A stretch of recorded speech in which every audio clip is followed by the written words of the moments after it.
Have you ever wondered where do the characters in The Witcher fall among the 16 Myers-Briggs types based on their behavior, from Tissaia De Vries to the White Wolf himself? Well, I know you all can't wait for more of these, but let's not forget to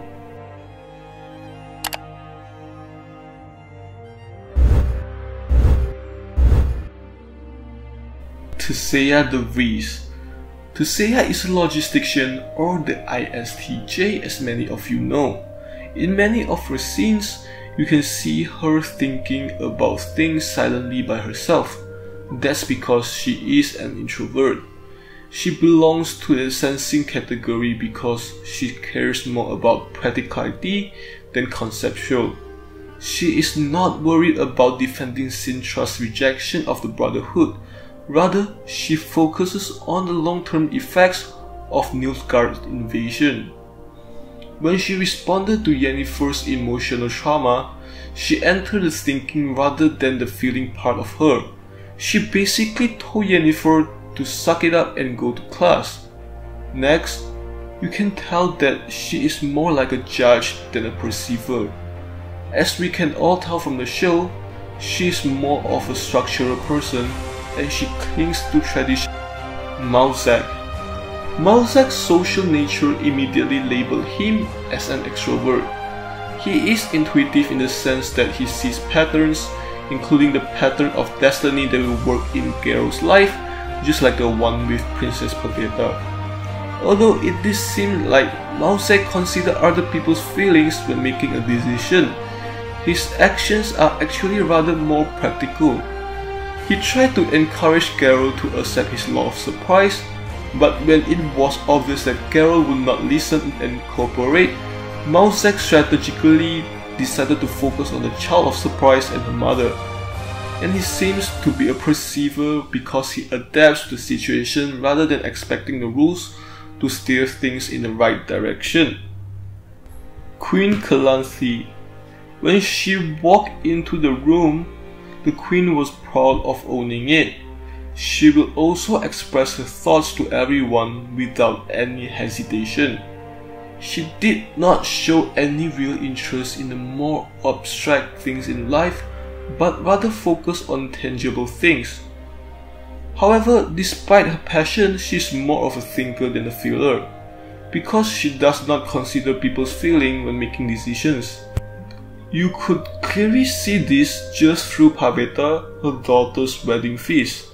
Her contempt for male traditions make her tend to be in the perceiver category, even if she does cater to her own Sintra's tradition and quite stubborn of it until she says it herself.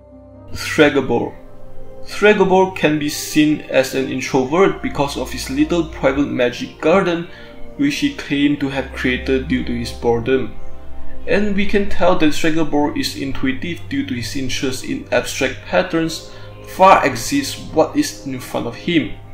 Like he is more interested in the predictions and patterns of girls born in a solar eclipse than in the fact that he killed them. Killing Renfrey is the lesser evil.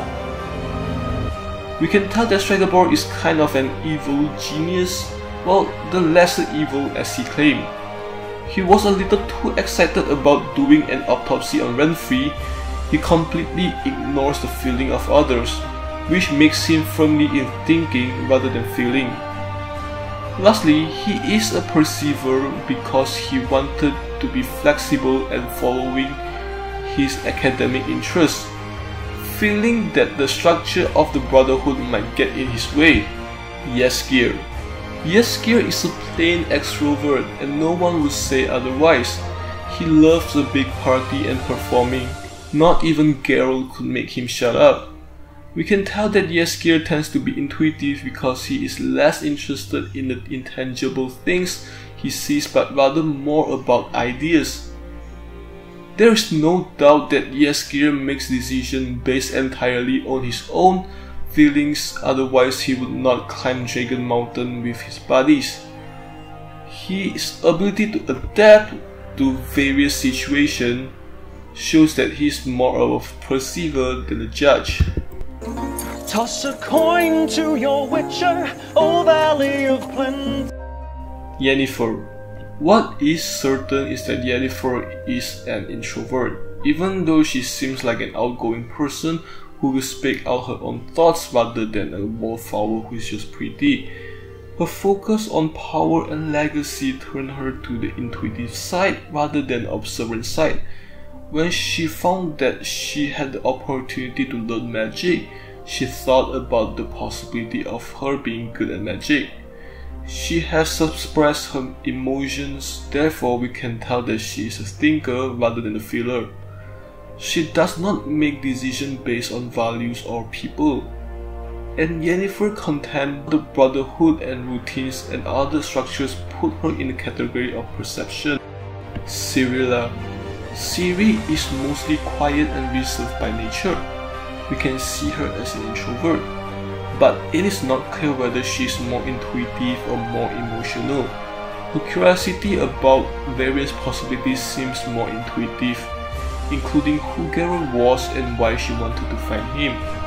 More clearly, she takes into account the people she cares about and her values when she makes a decision.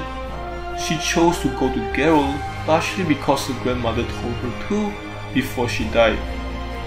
She doesn't seem to particularly like the structure of royal life, but she does seem to adapt to life on the run quickly, which put her in the perceptive group. Geralt.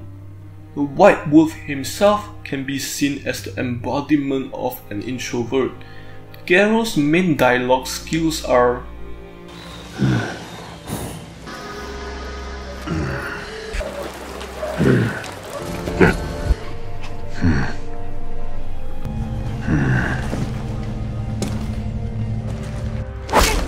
we can put him into the observant category for his attention to actual details. When Strigable said about the internal mutation, he immediately noticed the loopholes in the Strigable story and smelled something nasty coming up. He may maintain a balance between thought and feeling because he does seem to make emotional decisions to save people. However, even so, he does seem to be thoughtful and do it wisely when possible. So here we are putting him as a thinker. He lives a life of completely unorganized hunting monster, not knowing where to find them, not knowing where he will end up next. So Geralt definitely has the adaptability of a perceiver. Well, that's all for today. These are the personalities we can conclude from these characters in Season 1, and they still have a long way to go. We can't wait to see how the characters develop as the show going. So, which character's MBTI do you align with? Is it the legendary White Wolf or the bard who loves to party? Do you have any suggestion about which fiction MBTI you would like to see? Leave a comment down below and tell us. As always, thanks for watching and see you next time.